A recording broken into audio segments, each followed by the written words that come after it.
അമേരിക്കയിലേക്ക് ഇറക്കുമതി ചെയ്യുന്ന മരുന്നുകൾക്കും ചികിത്സാനുബന്ധ ഉൽപ്പന്നങ്ങൾക്കും അധിക തീരുവ ചുമത്തുമെന്ന പ്രസിഡന്റ് ഡൊണാൾഡ് ട്രംപിന്റെ പ്രസ്താവനയെ തുടർന്ന് ഫാർമ സെക്ടറിൽ നിന്നുള്ള ഓഹരികൾ കഴിഞ്ഞ ഏതാനും നാളുകളെ നിർമ്മംഗ പ്രകടനമാണ് പുറത്തെടുക്കുന്നത്. എന്നാൽ ആഭ്യന്തര വിപണിയിലെ ഫാർമ ഓഹരിയുടെ കൂട്ടത്തിൽ നിന്നും ഇപ്പോൾ ഏറ്റവും അധികം മിന്നിത്തിളങ്ങുന്ന കുതിച്ചുപായുന്നതുമായ മിഡ് ക്യാപ്പ് ഓഹരിയാണ് ഗ്ലെൻമാർക്ക് ഫാർമസ്യൂട്ടിക്കൽസ് ലിമിറ്റഡ്.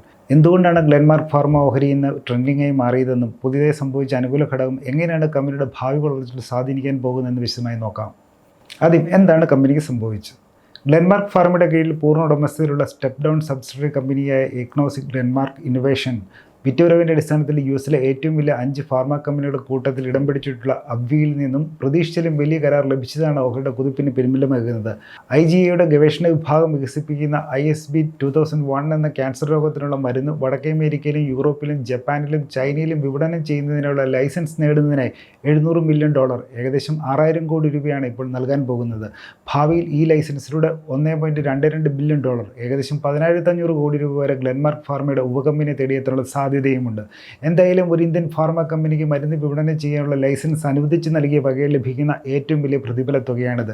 കൂടാതെ ആഗോളതലത്തിൽ പ്രശസ്തമായ ഒരു ബയോഫാർമ കമ്പനിയിൽ നിന്നും ഉൽപ്പന്ന വികസനത്തിനായും അത് വിപണനം ചെയ്യുന്നതിനുള്ള ലൈസൻസ് നേടുന്നതിനായും വലിയൊരു തുക നിക്ഷേപിക്കാൻ തയ്യാറായതിലൂടെ ഗ്ലെൻമാർക്ക് ഫാർമയുടെ റിസർച്ച് ടീമിൻ്റെ പ്രവർത്തനങ്ങൾക്കുള്ള അംഗീകാരമായും ഇത് വിലയിരുത്തപ്പെടുന്നു. ഇതിൻ്റെ പ്രതിഫലനമാണ് ഇപ്പോൾ ഗ്ലെൻമാർക്ക് ഫാർമ ഓഹരിയിൽ പ്രകടമാകുന്നത്. ഓഹരിയുടെ പ്രകടനം വെള്ളിയാഴ്ച വ്യാപാരത്തിന് തുടക്കത്തിൽ തന്നെ 15% മുന്നേറ്റം കാഴ്ചവെക്കും. ഇതുവഴി 2285 രൂപ നിലവാരത്തിലേക്ക് എത്തിച്ചേർന്ന് ഗ്ലെൻമാർക്ക് ഫാർമ ഓഹരിയുടെ പുതിയ സർവ്വകാല റെക്കോർഡ് ഉയർന്ന വില നിലവാരവും തിരുത്തി കുറിച്ചിട്ടുണ്ട്. ഇതോടെ കഴിഞ്ഞ ഒരു മാസത്തിനിടെ 35%, 3 മാസക്കാലയളവിൽ 60% നേട്ടവും ഈ മിഡ് ക്യാപ്പ് ഓഹരിയിൽ കുറിച്ചു. നിലവിൽ 2270 രൂപ നിലവാരത്തിലാണ് ഗ്ലെൻമാർക്ക് ഫാർമ ഓഹരിയുടെ വ്യാപാരം പുരോഗമിക്കുന്നത്.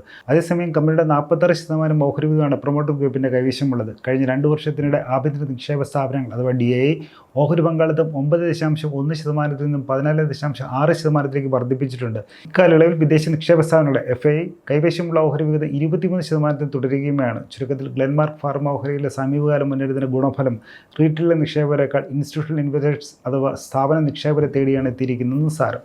ഓഹരിയിൽ ഇനി എന്ത്? US കമ്പനിയെ അബ്വിയിൽ നിന്നും ലൈസൻസ് ഇനത്തിൽ വമ്പൻ തുക കരഗതമാകുന്നത് ഗ്ലെൻമാർക്ക് ഫാർമയുടെ ഓങ്കോളജി വിഭാഗത്തിന് കീഴിൽ ഇപ്പോൾ വികസനത്തിൻ്റെ ഘട്ടത്തിലുള്ള മറ്റു മരുന്നുകളുടെ ഗവേഷണ പ്രവർത്തനങ്ങൾ ഉത്തേജിപ്പിക്കാനും പ്രോത്സാഹിപ്പിക്കാനും വഴിതെളിക്കും. ഇതിലൂടെ ഭാവിയിലും ഗവേഷണ പ്രവർത്തനങ്ങളിലേക്ക് ആവശ്യമായ ശ്രദ്ധ ചെലുത്താനുള്ള വിഭവങ്ങളെ സമാഹരിക്കാനും ഗ്ലെൻമാർക്കിന് കഴിയുന്നതാണ്. അതേപോലെ വികസന ഘട്ടത്തിലുള്ള ഫാർമ ഉൽപ്പന്നത്തിന് ലൈസൻസ് ഇനത്തിൽ പ്രതിഫലം ലഭിച്ചതോടെ അതുമായി ബന്ധപ്പെട്ട സാമ്പത്തിക റിസ്ക് ഘടകങ്ങൾ ലഘൂകരിക്കപ്പെടുന്നതും വഴിയൊരുക്കും. ഇതിൻ്റെ ഒപ്പം പ്രതീക്ഷിച്ച പോലെ സമീപഭാവിയിൽ വമ്പൻ വരുമാനം കൂടി എത്തിച്ചേരുന്നതോടെ ഓഹരിയുടെ വാല്യുവേഷൻ അഥവാ മൂല്യമതിപ്പ് കൂടുതൽ ആകർഷകമാകുമെന്നാണ് പൊതുവായ വിലയിരുത്തൽ. ഡിസ്ക്ലൈമർ: മേൽ സൂചിപ്പിച്ച വിവരം പഠനാവശ്യത്വം പങ്കുവച്ചാണ്. ഈ നിക്ഷേപ സംബന്ധമായ തീരുമാനം എടുക്കുന്നതിനായുള്ള ഉപദേശമോ നിർദ്ദേശമോ അല്ല. ഓഹരി നിക്ഷേപം വിപണിയുടെ ലാഭനഷ്ട സാധ്യതകൾക്ക് വിധേയമാണ്. ഓഹരിയിൽ നിക്ഷേപിക്കുന്നതിന് മുമ്പ് സെബി അംഗീകൃത സാമ്പത്തിക വിദഗ്ധരുടെ സേവനം തേടുകയോ സ്വന്തം നിലയിൽ കമ്പനിയെക്കുറിച്ച് വിശദമായ പഠനം നടത്തുകയോ നിങ്ങൾക്ക് ചെയ്യാവുന്നതാണ്. കൂടുതൽ വാർത്തകൾക്ക് വിശേഷങ്ങൾക്കും ET മലയാളം ഫോളോ സബ്സ്ക്രൈബ് ചെയ്യുക. മറ്റൊരു വിഷയമായി വീണ്ടും കാണാം.